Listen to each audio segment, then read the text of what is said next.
Bonjour et bienvenue pour un troisième tutoriel sur MaxMSP. Donc je vous préviens par avance, il risque d'y avoir des bruits parasites. Ma petite gamine de 8 mois est en train de jouer à côté. Donc alors aujourd'hui on va essayer de simplifier un peu le sampler qu'on a vu dans le dernier tutoriel pour pouvoir l'incruster dans d'autres patchs, etc. Donc le but c'est de faire en fait de tout ce sampler juste une simple petite boîte avec des entrées, des sorties, ce qui nous permettra d'avoir des patchs plus compliqués, un peu plus lisibles. Donc et bien pour faire ça c'est assez simple en fait. Donc je passe en mode édition et je rajoute un objet qu'on appelle un patcher. Petit p, ça suffit largement, il comprend. Donc là on veut créer un sampler. Hop, je l'appelle sampler. Et vous allez voir en validant automatiquement, donc une nouvelle fenêtre est créée au nom du sampler, donc ça va être un objet sampler. Petit conseil pour que ça aille plus vite, enfin en tout cas moi maintenant je fais comme ça, je sélectionne tout, je copie, je colle. Donc déjà je vais retirer, nettoyer tout ce dont je ne veux pas. La sortie je veux la gérer dans mon patch, donc voilà, j'ai pas besoin. Et donc maintenant il va s'agir de créer des entrées, des sorties, puisque là vous voyez sur l'objet sampler pour l'instant il y a 0 entrée, 0 sortie. Alors pour ce faire c'est assez simple, je vais vous montrer ça tout de suite. Hop, j'ai un peu de place. Donc alors principe de base, entrée inlet, sortie outlet. Donc on va créer nos entrées. Donc là une entrée qui va elle être l'entrée qui pourra lancer un événement sur notre chargeur de sample par exemple. Et hop, vous voyez dans le petit sampler une entrée est arrivée. Qu'est-ce qu'on veut rentrer en entrée aussi? Démarrage de la boucle. On sait commande V. On va en créer plusieurs en affilée. Voilà. Donc ça sera le stop. Donc on le met sur notre stop. Ça sera notre lecture. Voilà. On veut... Oui, ma colline, on sait que tu es là, on t'entend. Longueur du sample. Oui, on peut vouloir jouer dessus.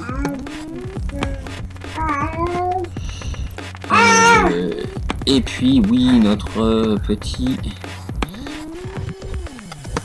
boucleur. Donc comme vous voyez, en fait les entrées et les sorties se règlent toutes seules en allant de gauche à droite. 1, 2, 3, 4, 5. Ça correspondra à nos entrées 1, 2, 3, 4, 5 ici sur cet objet. Ensuite, oui Colline, tu es belle ma fille. Il faut penser aux sorties. Et bien écoutez, là ça va être tout simple, hein, c'est nos sorties uniquement sonores. Nos deux canaux. Hop. Hop. Enfin, nos faux deux canaux d'ailleurs. Hop. Voilà. On a nos entrées. On a nos sorties. Bah écoutez, maintenant le plus simple c'est... on efface tout. On n'a plus besoin de rien. La seule boîte qui va rester, ça sera notre sampler qu'on va relier. Hop, hop. Donc là, on a dit en entrée 1, on a boucleur ou pas boucleur. Donc on a un petit bouton comme ça. En entrée 2, on a chargement. Un petit bouton tout simple.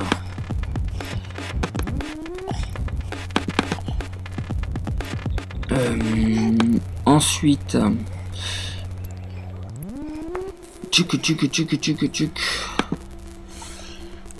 là, pour s'en rappeler, on va faire comme ça, copier-coller. En entrée 3, on a un bouton stop. N'oubliez pas de mettre des labels à chaque fois pour le tutoriel, je fais pas parce que c'est plus rapide. Ensuite, on a notre bouton lecture, parce que sinon, on est vite paumé. Donc là, je mets en marche la lecture. Et en 5, on a dit longueur de la boucle. On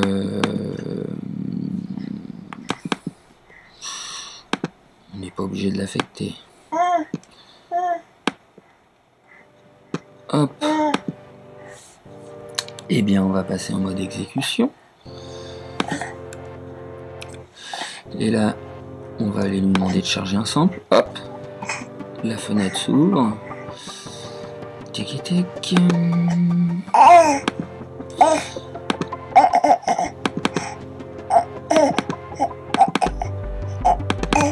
Voilà, on a un chat. On le met en boucle. Là, c'est le stop si je me rabuse. Ouais. On va peut-être mettre du son. Voilà. Notre sample joue. On l'arrête. On peut le raccourcir.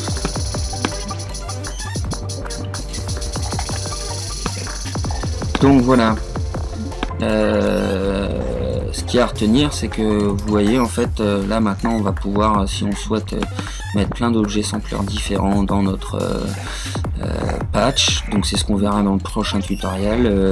On raccordera des sampleurs à notre séquenceur fait dans le premier tutoriel, et vous verrez, on aura quelque chose de clean, propre et de présentable. Merci beaucoup, bonne fin de journée.